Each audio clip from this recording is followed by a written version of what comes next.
வணக்கம். நாம் இப்போ பார்க்குறது டபுள் பம்ப் பேட்டரி ஸ்ப்ரேயர். பார்த்தீங்கன்னா இதில் 2 மோட்டார் இருக்குது.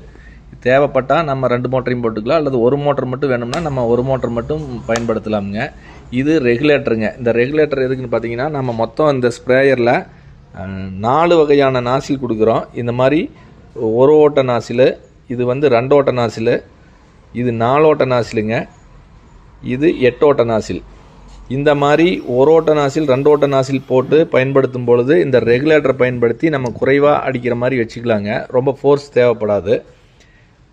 இது தவிர நம்ம என்னென்னலாம் இந்த இதோட நம்ம ஸ்ப்ரேயரோட இணைப்பாக கொடுக்குறோன்னா பார்த்தீங்கன்னா, இது ஃபில்ட்ரு, இது வந்து லேன்சருங்க. அதாவது 2 மோட்டரையும் பயன்படுத்தி ஹைட்டாக இருக்கிற மரத்துக்கெல்லாம் தெளிக்கணும்னா நம்ம இந்த லேன்சர் மாட்டிக்கலாமுங்க. இது லேன்சருக்கான கனெக்டரு.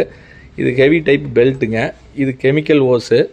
இது ட்ரிகர். இது வந்து ஆட்டோ கட் ஆஃப் வசதி கொண்டதுங்க. அதாவது நாம் அழுத்தும் பொழுது மட்டும் மோட்டார் ரன் ஆகு, இதை விட்டுட்டோம்னா மோட்டார் ஆஃப் ஆகிக்குங்க. இது வந்து நம்ம எக்ஸ்டென்ஷன் இருக்கிறதுங்க. இதில் நம்ம மருந்து தெளிக்கிறதுக்கு குறுகிய இடத்துல தெளிக்கிறதுனா நம்ம இது சின்னதாக வச்சுக்கலாம், அல்லது லென்த்தாக வேணும்னா இதை நம்ம நீட்டிக்கலாமுங்க.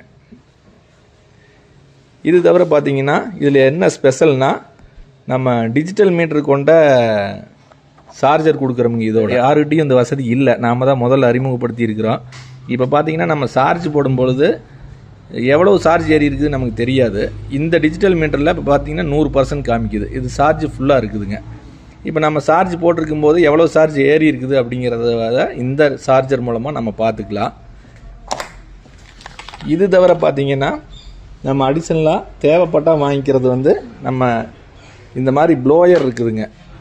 இந்த ப்ளோயர் எதுக்குன்னு பார்த்தீங்கன்னா, நம்ம மருந்து தெளிக்கும் பொழுது பரவலாக, அதாவது ஒரு துளியாக போய் விழுகிறது 10 துளியாக பிரிஞ்சு விழுகுங்க. இது எப்படின்னு பார்த்தீங்கன்னா, இதில் இதே நம்ம எப்படி சார்ஜர் எப்படி கனெக்ட் பண்ணுறோமோ அதை போல் சார்ஜர் போடுற இடத்துல இதில் இருக்கிற நம்ம பவர் கேபிளை வந்து இந்த மாதிரி கனெக்ட் பண்ணால் இதில் ஒரு சுவிட்ச் இருக்குங்க.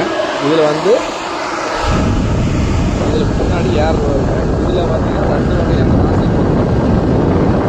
4 ஓட்ட நாசில், 6 ஓட்ட நாசில், 6 ஓட்ட நாசில். இது 2 டைப்பான நாசில் இருக்குது. இதுக்கு பார்த்தீங்கன்னா 4 ஓட்ட நாசில், அது இல்லாத ஒரு கனெக்டர் வருங்க. நாம் இதில் வந்து நம்ம டேங்கிலிருந்து வர்ற கெமிக்கல் ஓஸை இங்கே கனெக்ட் பண்ணணும். இதில் இருக்கிற பவர் கேபிளை வந்து சார்ஜ் போகிற இடத்துல கனெக்ட் பண்ணணுங்க. ஒரு துளியாக போய் விழுகிற தண்ணி இந்த மாதிரி ஃபேன் போட்டு இந்த ப்ளோயர் பயன்படுத்தும் போது 10 சொட்டாக பிரிஞ்சு விழுகுங்க. அந்த மாதிரி பிரிஞ்சு விழுகும்போது நமக்கு வந்து குறைவான அளவு மருந்துலேயே அதிக ஏரியாவை தெளிக்கலாமுங்க. இது பார்த்திங்கன்னா நல்லா ஃபோர்ஸாக காற்றடிக்கும். இந்த ப்ளோயரில் மொத்தம் 2 நாசில் வருங்க. 4 ஓட்ட நாசில் ஒன்று, 6 ஓட்ட நாசில் ஒன்று. இப்போ நம்ம அந்த 6 ஓட்ட நாசில், 4 ஓட்ட நாசில் போட்டு நம்ம இப்போது ஸ்ப்ரே பண்ணுறோங்க. அதை பார்க்கலாங்க. பரப்பில் நின்று தெளிக்கும் பொழுது கிட்டத்தட்ட ஒரு 12 அடி தொலைவிற்கு அது ரொம்ப தெளிவாக எல்லாம் பரவலாக போய் தெளிக்குங்க.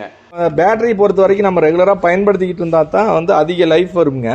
அப்படி அதிக பயன்பாடு இல்லை, நான் குறைவாக ஒரு தடவை தெளிச்சுட்டு கேப் அதிகமாக இருக்குது அப்படின்னா நம்ம பாருங்கள் இந்த மாதிரி எல்இடி பல்பு கொடுக்குறோம். தேவைப்படுறவங்க இது வாங்கிக்கலாங்க. இதனுடைய விலை 150ங்க. 150னா இது லென்த்தாக இருக்குங்க கேபிள், ப்ளஸ் சுவிட்சு பவர் ஆஃப் பண்ணுறதுக்கு ஆன் பண்ணுறதுக்கு இதுக்கு நம்ம எக்ஸ்ட்ரா சுவிட்சு கொடுத்துருக்குறோங்க. இதில்